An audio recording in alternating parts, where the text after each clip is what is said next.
Équation du second degré, coefficient des fonctions du second degré. Donc une fonction du second degré, c'est par exemple f de x égale 5x carré plus 3x moins 8, g de x égale moins 2x carré plus 6x plus 5, h de x égale x carré plus 7, ou encore k de x égale moins 4x carré.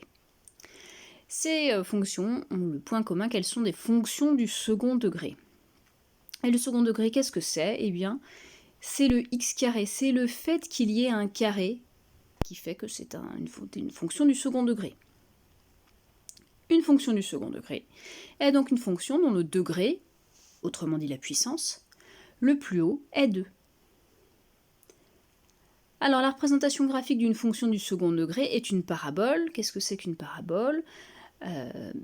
C'est une courbe en forme de U, mais on a deux cas différents. Si la valeur devant le x carré est positive, alors dans ce cas-là, la parabole sera tournée vers le haut. Si la valeur de x devant le x carré est négative, dans le cas contraire, donc la parabole sera tournée dans le sens inverse. Alors, qu'est-ce que c'est qu'une équation du second degré ? Une équation du second degré, c'est une équation dans laquelle il y a du x carré et une égalité. Donc par exemple, ax carré plus bx plus c égale 0, ça c'est une équation parce qu'on a bien une égalité. On a bien l'inconnu qui est x et du second degré puisqu'on a un carré. A, B et C, c'est pour généraliser, c'est pour toutes les valeurs possibles. En fait, A, B et C sont des valeurs réelles.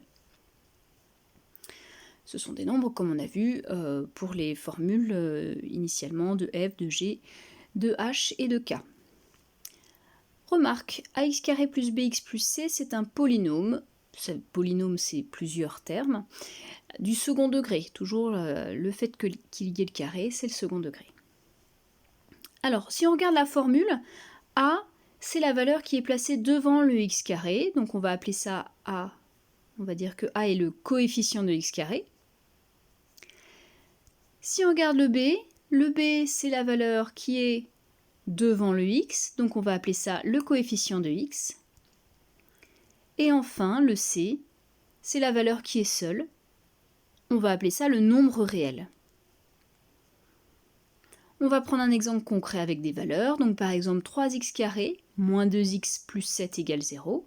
Donc on cherche à trouver le a, le b et le c. Le a, c'est bien la valeur qui est devant le x carré, le coefficient de x carré, donc ici c'est 3.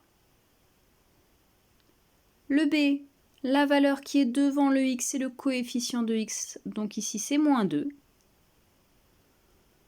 Et enfin, le c, le nombre tout seul, ici le nombre tout seul c'est 7.